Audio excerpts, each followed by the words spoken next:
Hello, friends, and welcome back to r/Tales from Retail. Today we have two more great stories about crazy people. But before we start, if you're new here, don't forget to subscribe to the channel and turn on notifications so you don't miss a new video every single day. And our first story today, I don't work here. What do I care? So I work at a car rental company. We're a pretty small location, and we're located in a building with another business. We also are subcontracted to rent moving trucks through a different company like U-Haul, but not.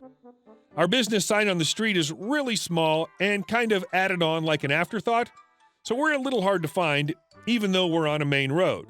But we do try to display cars with Rent Me signs in the windows and have a large sandwich board with all three businesses we're associated with directing you into our driveway.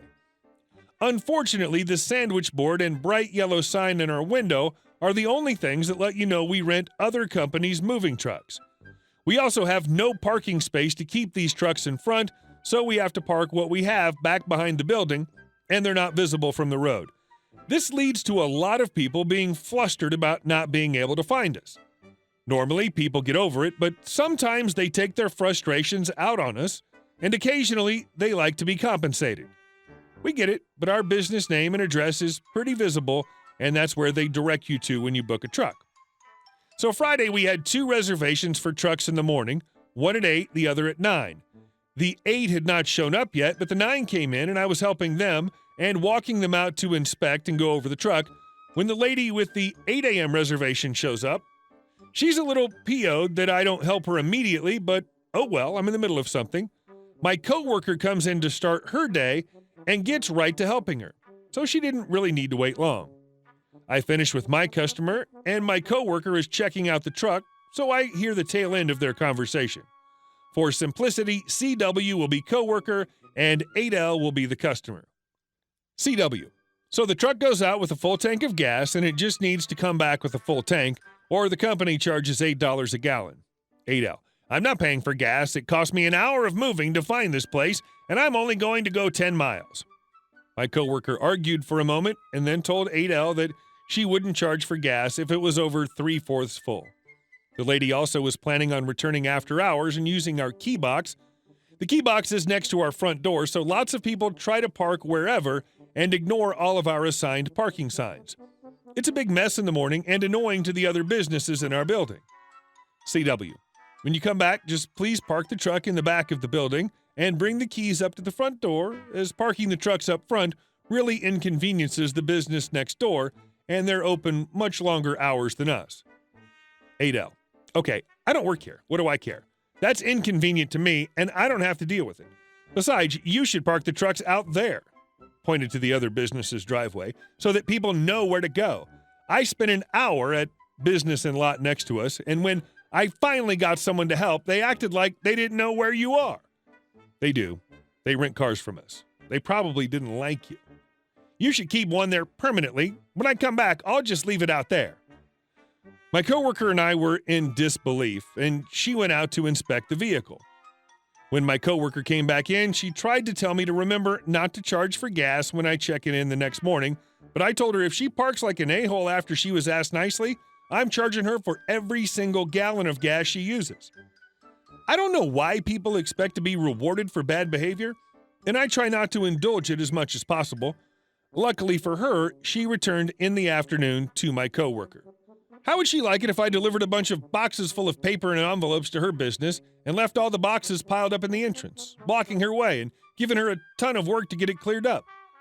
Because I don't work there? What do I care? And our second story. Let's try this again. I work in the cell phone industry, specifically in an authorized retailer for one of the major carriers. This story comes from Friday, the official launch day for the new iPhone X. Now, new iPhones are notoriously hard to get, and the X sets a new standard for difficulty. I've never seen emails before from people high up on the chain telling us to tell customers not to expect their pre-orders on launch day, and anyone who pre-ordered after the initial day could be waiting weeks or longer. They told us a few days before launch that we would have no in-store stock and could be looking at months before we have any sort of meaningful stock in stores. So that leads to this story. I wander into the store just before open, heavily caffeinated and ready to deal with the onslaught of idiots that a phone launch normally bring out. A few of the pre-orders have arrived the previous day, and we figured the others would be along later in the day. We open and are dead for the first 5 minutes or so, until this lady comes walking up to our store with that "I'm here on a mission and I will not be denied" walk. Think of it as the less angry cousin of the "I'm here to yell at everyone" walk. She comes right up to my counter, looking so proud that she's the first one in the store, despite the fact that there's no line. I'll be me, she'll be upgrade lady, UL for short. Me. Hello, how can we help you today? UL. I'm here to get the iPhone 10. Me. Okay, did you have a pre-order? UL. No, I just want to get one, duh. Me. Okay, well, we don't have any in stock, I apologize, but the phone has been on a countrywide back order. We can order one for you, but we don't have a definite timetable on when it would come in. She paused for a moment, looking at me like a cow looks at an oncoming train. She understands that I spoke words and that the words did not equate to what she wanted, but I'm not sure she actually understood the words. She then put on that little smug smile that every entitled a-hole customer gets when they think they're about to put you in your place. UL. I don't think you heard me. So let's try this again. I'll try to go slow so your high school dropout brain can understand. I want to upgrade my phone to the iPhone 10. I need you to go in the back and get me a silver iPhone 10. Me. Ma'am, I do apologize again, but we have no iPhone 10s in stock at all. There are none in the back. We have no idea when we will get any. I can order one for you. It'll come in a box with your name on it, but it may take a few weeks at this point because they are on a national back order. UL. If you don't have any, then go get one of those pre-orders and give it to me. I've been a customer for 10 years. I deserve to be treated better than this. Me. Ma'am, those pre-orders are already assigned to an account reserved for those customers that pre-ordered the phone. There's no way for me to just give you one. I can go in my system and place an order for one right now. That'll come in specifically reserved for you. It might take a little while to come in, but you won't have to wait for us to get stock. Here she goes with that smug, I know better than you smile again. Then she goes into this sing-song little voice like she was talking to a toddler and said, and I quote, "You're not giving me what I want, and it looks like I'll have to go to your manager." At this point, I must give a shout out to my brain for the most heroic use of restraint it has ever exhibited, because I thought for sure I was going to leap across the counter and strangle this woman. Me. Well, you're certainly welcome to speak to my manager, just give me a moment. So I walked straight to the back with all the speed of a man who's just been in a burrito eating contest in Tijuana. My manager is former military and generally gives no craps when it comes to rude customers. He actively encourages us to kick people out if they get rude, and I've seen him chew out an active duty soldier for being disrespectful in uniform. He's on a call in the back and tells me he'll be out there in a couple of minutes. I return to the floor to find this woman standing in front of our iPhone display, staring at our iPhone 10 demo. I swear at the retail deities for cursing me with this wench and walk over. Our manager's on a call right now, but he'll be out here in just a few moments to address your concerns. What's this? Well, that's our display model for the iPhone 10. I thought you didn't have any iPhone 10s. We don't have any stock, correct. This is a demo model. She rolls her eyes and does that stupid sigh/groan combo that makes them sound like a disgruntled moose. Duh, sell me the display. Are you that stupid? Get me someone else that actually has a damn brain. Well, that escalated quickly, and also escalated into kick-out territory. So, suppressing my inner baseball umpire, I smile at the angry lady and simply say, "I'm sorry, ma'am, but at this point, I'm going to have to ask you to leave.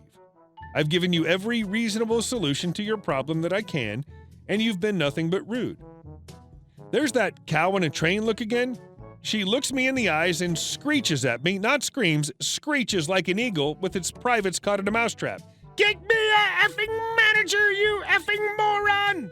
I turn to go fetch my store manager, only to find him already stepping out of the back, glaring at this woman, with that look that you only really see out of people who are former military. That, "I'm about to make you regret the day you were born" look.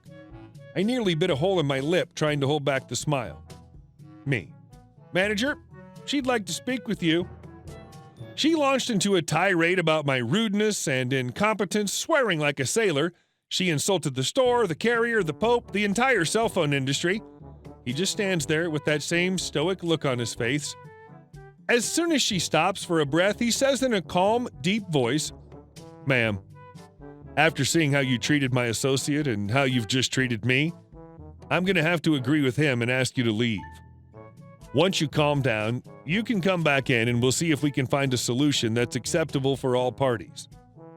She just stares at him in complete shock, then calls us both effing R words and storms out the door, promising that when she gets off the phone with corporate, neither of us will ever have jobs anywhere again. I simply shrugged and moved on to the next customer. If I had $1 for every time a customer told me I was going to get fired, I could quit this damn job. Hope you all enjoyed. The cell phone industry sure is full of story-worthy customers. Hey guys, thank you all for watching the video to the end, and I'll see you in the next one.